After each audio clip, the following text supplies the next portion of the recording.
কোডটা অন করে নি। আচ্ছা, কাউকে মিউট করেন না।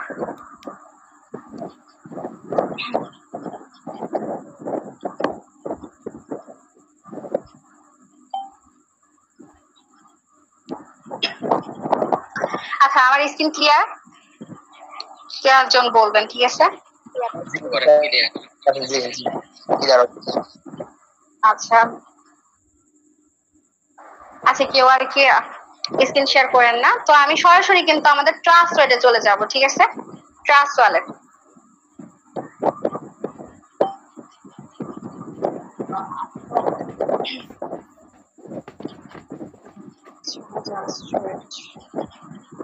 তো আমি এখান থেকে আর কি শুরু করি। দেখেন, তো এখানে আছে $8, ঠিক আছে? এটা জাস্ট আজকে দিনের মধ্যে ঢুকছিল, তো আমি ওঠাই নিছিলাম। তো $8 আছে। তো আমরা সরাসরি আর কি ট্রাস্ট ওয়ালেটে অ্যাকাউন্টের মধ্যে চলে যাব, আমাদের metapro.space এর অ্যাকাউন্টে। আচ্ছা, এটা জুম করা ছিল। তো হোম থেকে শুরু করি। তো এখানে আমরা 3 লাইনে টাচ করলে এখানে আমাদের আসবে রয়্যালটি স্যালারি। রয়্যালটি স্যালারিতে আমরা তখন টাচ করব। তো দেখেন এখানে আমাদের কিন্তু টাইমার অন থাকে, তাই না? আমরা যখন ক্লাস করাই এখানে কিন্তু এই যে 1 ঘন্টা দেন এতদিন, এটা কিন্তু এখানে টাইমার অন থাকে। আমরা কিন্তু বলে থাকি যে এই টাইমটা যখন ওভার হয়ে যাবে তখন আমাদেরকে স্যালারি দিবে। তো দেখেন আজকে কিন্তু সেই দিন, আজকে হচ্ছে 20 তারিখ। গত মাসের 20 তারিখে আমরা স্যালারি উঠাইছি অলরেডি। কিন্তু আমাদেরকে কি করছে, কংগ্রাচুলেশন কিন্তু জানাই দিছে।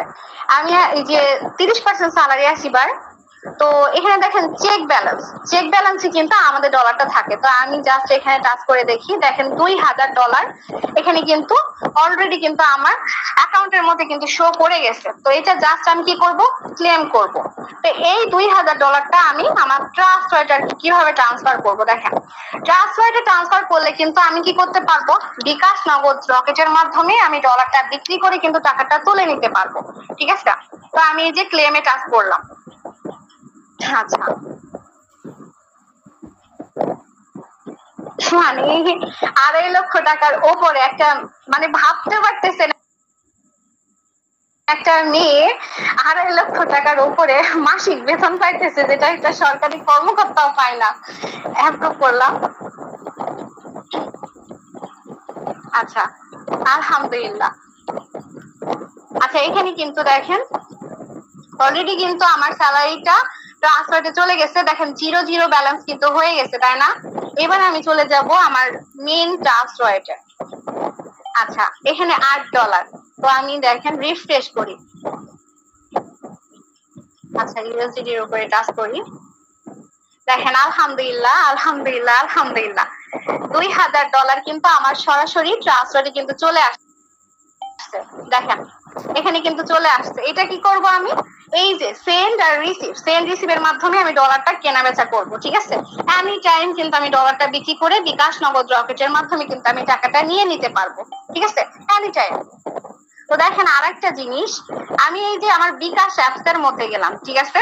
এই যে ব্যালেন্স দেখুন, হ্যাঁ অলরেডি কিন্তু আমি ডলারটা বিক্রি করছি। অনেকে বিশ্বাস করতে চায় না। তো দেখেন অলরেডি আমার বিকাশের মধ্যে 87,000 টাকা কিন্তু অলরেডি আছে। তাহলে দেখেন এভাবে কিন্তু আমরা ডলারটা বিক্রি করে বিকাশ নগদ রকেটের মাধ্যমে কিন্তু আমরা টাকাটা নিয়ে নিতে পারবো। এটা আমার অ্যাকাউন্ট, ঠিক আছে? দেখেন 87,000 টাকা অলরেডি কিন্তু আছে। তো এই ডলারটা কিন্তু আমরা এভাবে বিক্রি করে কিন্তু টাকাটা নিয়ে নিতে পারবো। সো সবাই লেগে থাকেন, ইনশাআল্লাহ এখান থেকে কিন্তু ভালো কিছু করতে পারবেন। ওকে, আর তারপরে আমাদের রকি ভাই আছে, উনি স্যালারি অ্যাচিভার, উনি আর কি স্যালারিটা উইথড্র করবে। আমরা সবাই আর কি এখন দেখবো। দেন রকি ভাই আসছেন, কথা বলেন।